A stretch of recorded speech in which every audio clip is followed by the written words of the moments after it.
Hello everyone, welcome to my YouTube channel study with Pratyansh. कैसे हैं आप लोग। पिछले सेशन में हम लोगों ने शब्दालंकार कंप्लीट किया। आज हम पढ़ेंगे अर्थालंकार। ठीक है। जहाँ अर्थगत चमत्कार उत्पन्न होता है वहाँ अर्थालंकार होता है। अर्थात अर्थ के कारण काव्य में अगर चमत्कार उत्पन्न होता है तो वहाँ पे अर्थालंकार होता है। अगर अर्थ के कारण काव्य में प्रभावशीलता उत्पन्न होती है तो वहाँ पे अर्थालंकार होता है। अर्थालंकार के अगर भेद देखे जाए तो 100 से अधिक है, लेकिन उसमें जो सबसे इम्पोर्टेंट है वो हम लोग क्लियर करेंगे। ठीक है। जैसे हो गया इसमें उपमा अलंकार, रूपक अलंकार, उत्प्रेक्षा, दृष्टांत, भ्रांतिमान, मानवीकरण दिख नहीं रहा है, अतिशयोक्ति, उपमेय उपमा अलंकार, प्रतीप अलंकार, अन्वय अलंकार, विभावना और अन्योक्ति।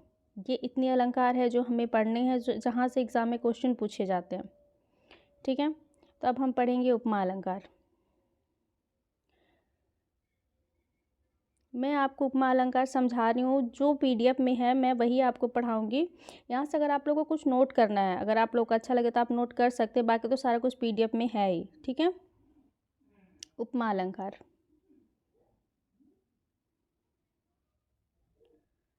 उपमा अलंकार। उपमा दो शब्दों से मिलकर बना है, उप प्लस मा। उप का अर्थ होता है समीप और मा का अर्थ होता है मापना। मापना, तौलना, तुलना करना। अर्थात काव्य की पंक्ति में जहाँ पे तुलना की गई हो, जहाँ पे तुलना प्रतीत हो, वहाँ पे उपमा अलंकार होता है। काव्य की किसी भी पंक्ति में जहाँ तुलना की गई हो उपमेय का उपमान से, वहाँ पे उपमा अलंकार होता है। ठीक है। मैं आपको उदाहरण से समझाती हूँ। मुख चंद्रमा के समान, मुख चंद्रमा के समान सुंदर है। मुख चंद्रमा के समान सुंदर है। यहाँ मुख की तुलना चंद्रमा से की गई है और समान, यहाँ ये बताया गया है जो मुख है वो चंद्रमा के समान सुंदर है, तो यहाँ पे क्या हो जाएगा, उपमा अलंकार। एक ट्रिक ये है उपमा अलंकार समझने का, ट्रिक एक छोटा सा।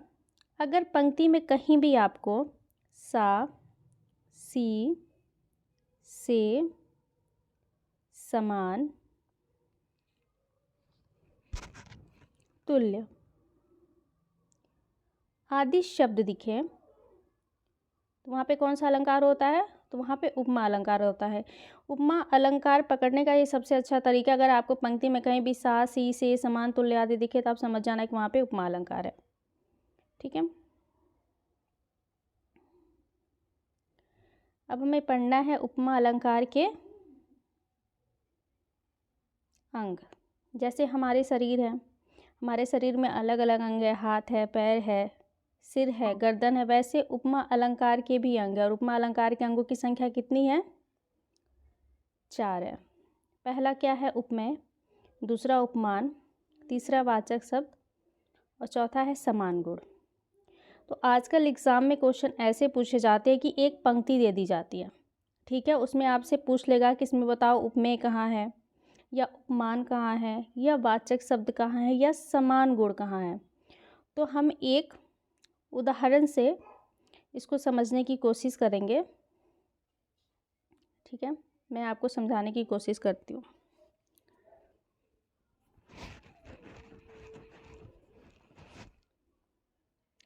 जैसे उदाहरण है, सॉरी एक मिनट,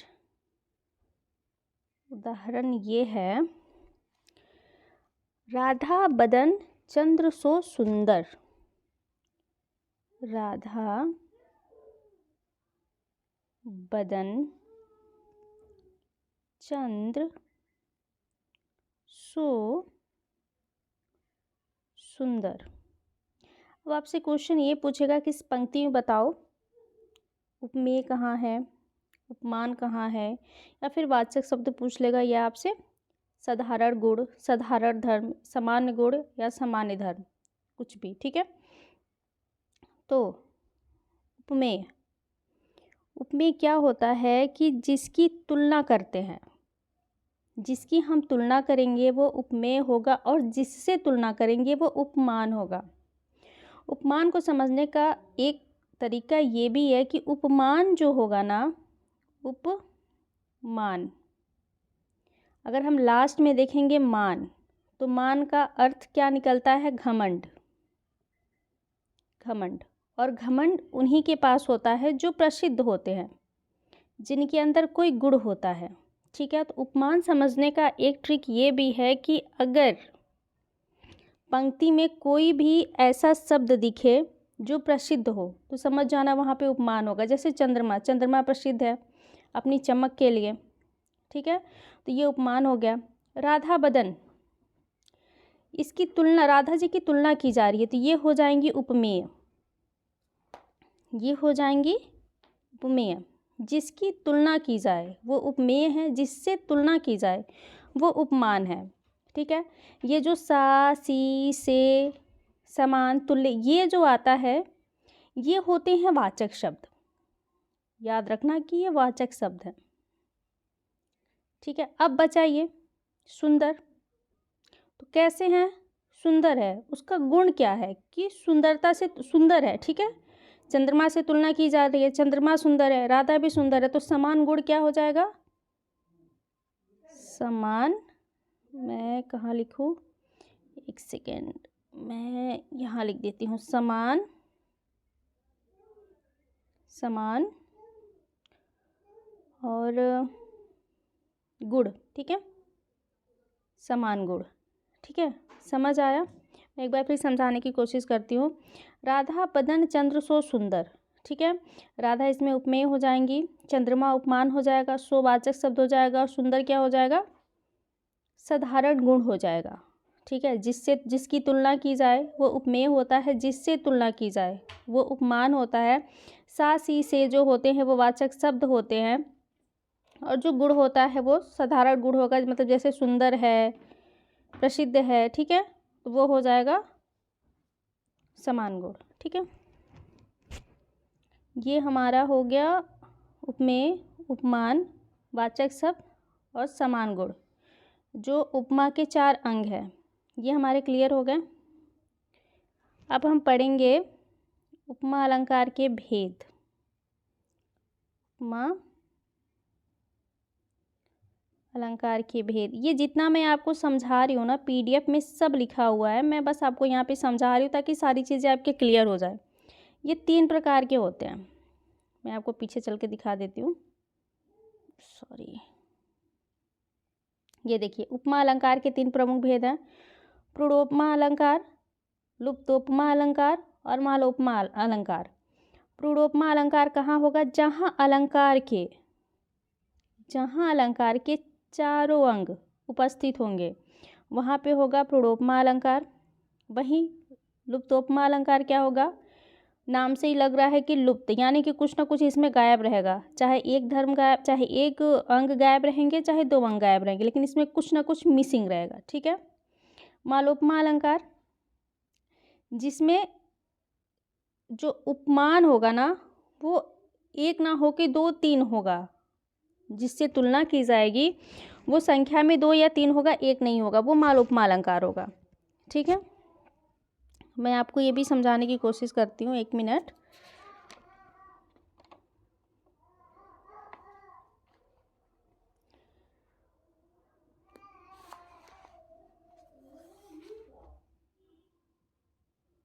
मुझे बस 1 मिनट का टाइम दीजिए, सॉरी। देखिए, यहाँ उपमा के 4 अंग जो होते हैं, जिसकी उपमा दी जाए अर्थात जिसका वर्णन होता है वो उपमा होता है। उपमान, जिससे उपमा दी जाती, वाचक शब्द, जिस शब्द से उपमा प्रकट की जाए, समानता वाचक शब्द जैसे सम, सरीस, सदृश, तुल्य, सा, सी, जो इत्यादि, ये वाचक शब्द हो गए। समान गुणधर्म, जिस गुण आदि को लेकर उपमा दी जाए, जैसे राम का मुख कमल के समान सुंदर है, यहाँ राम क्या हो गए? यहाँ राम क्या हो गए? यहाँ पे राम हो गए उपमेय, ठीक है। कमल क्या हो गया, कमल प्रसिद्ध है, ठीक है, ये हो गया उपमान। और ये समान क्या है, सा सी से, पीछे पीडीएफ में लिखा हुआ भी है कि सा सी से जो है वो हो गया, सॉरी, वाचक शब्द, वाचक शब्द। और जिस गुण को लेकर उपमा दी जाए, जैसे कि ये सुंदर, ये हो जाते हैं समान गुण कहिए या साधारण गुण कहिए, जो भी, ठीक है। ये क्लियर हो गए। उपमा अलंकार के 3 भेद हैं।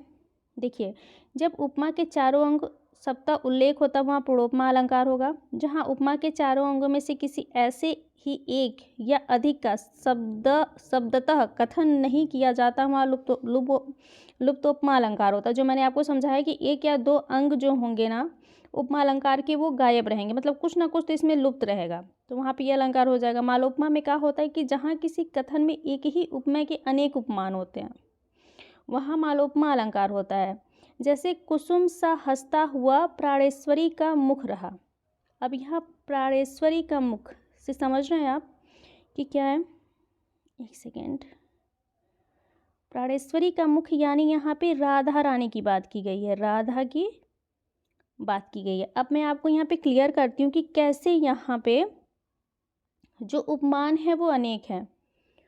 कुसुम सा हंसता हुआ, ठीक है, यानी कि इनका जो हंस रही है ना वो पुष्प के समान। आई थिंक मुझे लग रहा है कि ये पीडीएफ पूरा उदाहरण पूरा कंप्लीट नहीं है।